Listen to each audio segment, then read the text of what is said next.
Welcome back to the Wreckless podcast. My name is Cody Storts, restaurateur, chef, and all around just kind of lover of all things food and in between.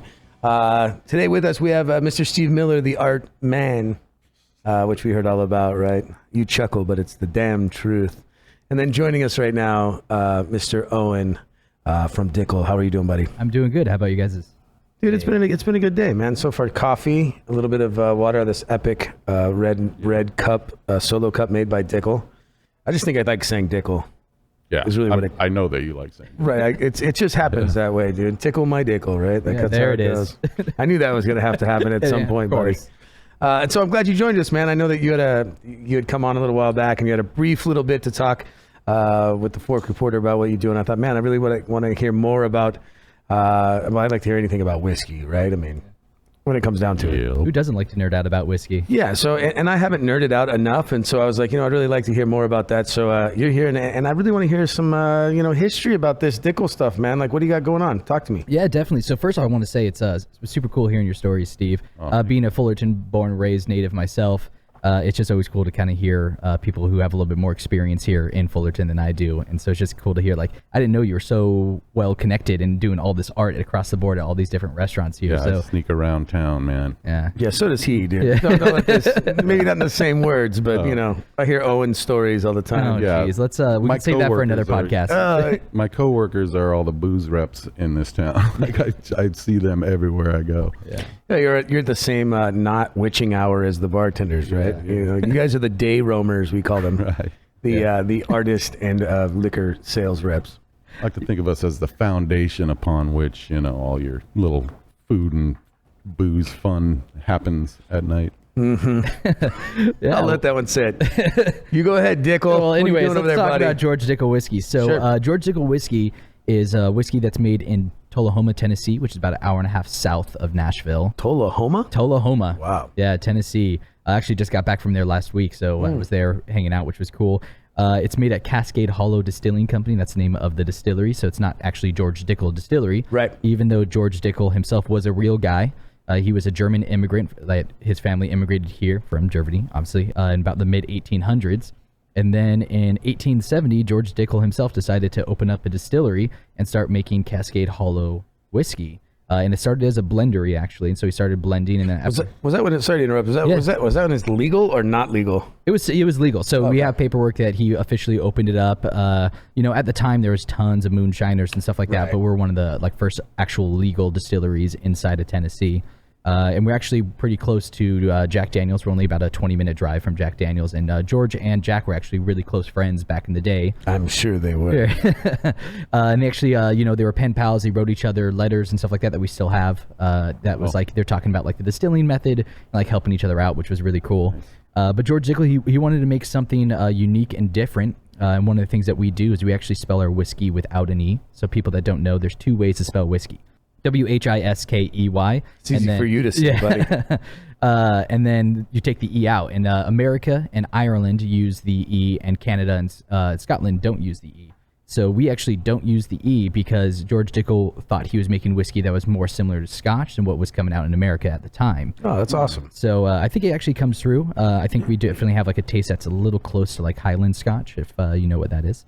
And then, so it's cool. So George Dickel, he created, like I said, 1870, founded it, started making Cascade Hollow. And then now we're gone through the years, and we just decided to kind of revitalize the brand. Hence where I come in. I'm the market apprentice, which is I basically run Southern California for the company now. Yeah, dude, that's. I mean, I know this is one of the founding whiskeys in America. No, I don't know. Am I wrong? I don't know about in where do you fall places? I know the Old Forester has a great story when it comes down. Not to bring up other brands, but just to kind of put it in perspective. And we have a whole wall full of stuff that I keep hearing crazy good stories about. And this is one of the ones that I know as far as the revolution of country music, right? I mean, when it came to being the hard asses in country music, not that I would listen to all that stuff, but most of it is pretty good. I know, I just got a snarling look. It's radio, Steve. You have to make bad comments.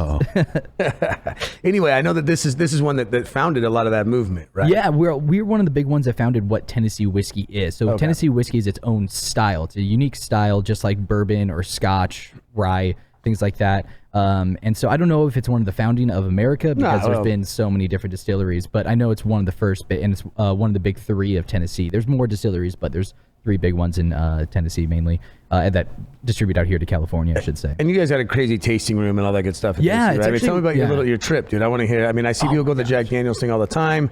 I'm like, well, I know there's more out there than Jack Daniels, right? I mean, every time I drink Jack, I end up where I don't want to be and usually forgetting that I drink Jack. I can't say the same with Dickel, so usually I enjoy it a little more. Yeah, we're a lot small time compared to Sure. Jack Daniels. So our distillery is nowhere near as big, but it's really cool. So like I said, it's in Tullahoma.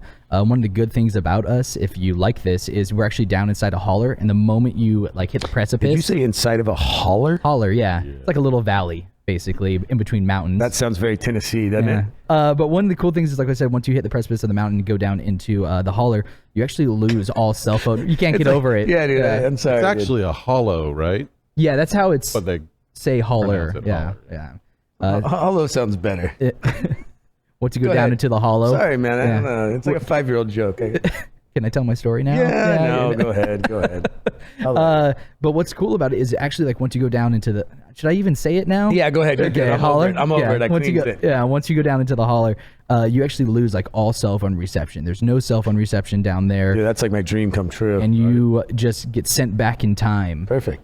We actually just got Wi-Fi like 6 months ago, finally at the distillery. So that's pretty much the only way to get like cell phone connections. Get inside the tasting room and connect to the Wi-Fi. I say throw that shit out.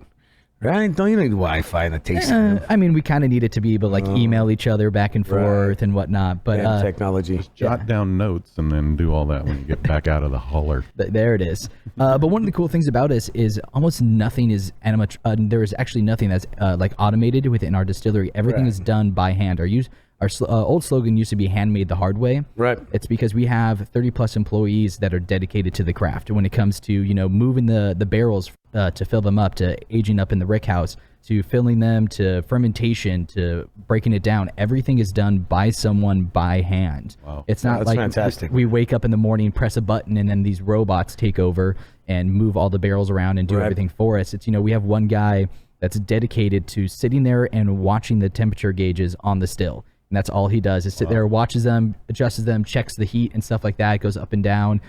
We just got an iPad installed, and that kind of reads some of the gauges for us, so he doesn't have to go up and down this, 30-foot still all day long. But everything is done by someone by hand because we're truly dedicated to the craft. And that's what George Dickel would have wanted, is he wanted stuff that's always was going to be top of the line and quality wise. So we have crazy quality control when it comes to that. So cool, man. That takes me back to a lot of what we were talking about earlier. Is that I went through this phase even with cooking that we went into sous vides, and I still love them. Don't get me wrong. There's a time and a place for everything.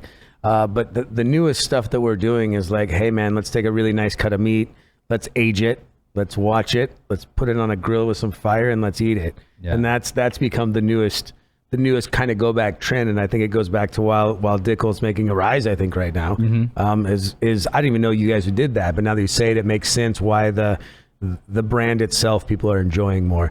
It sounds to me it's more reaching its base, even with the painting you just did. You said you used no stencils, right? Right. All freehand. That's crazy. I'm very into doing everything kind of old school and just handcrafted.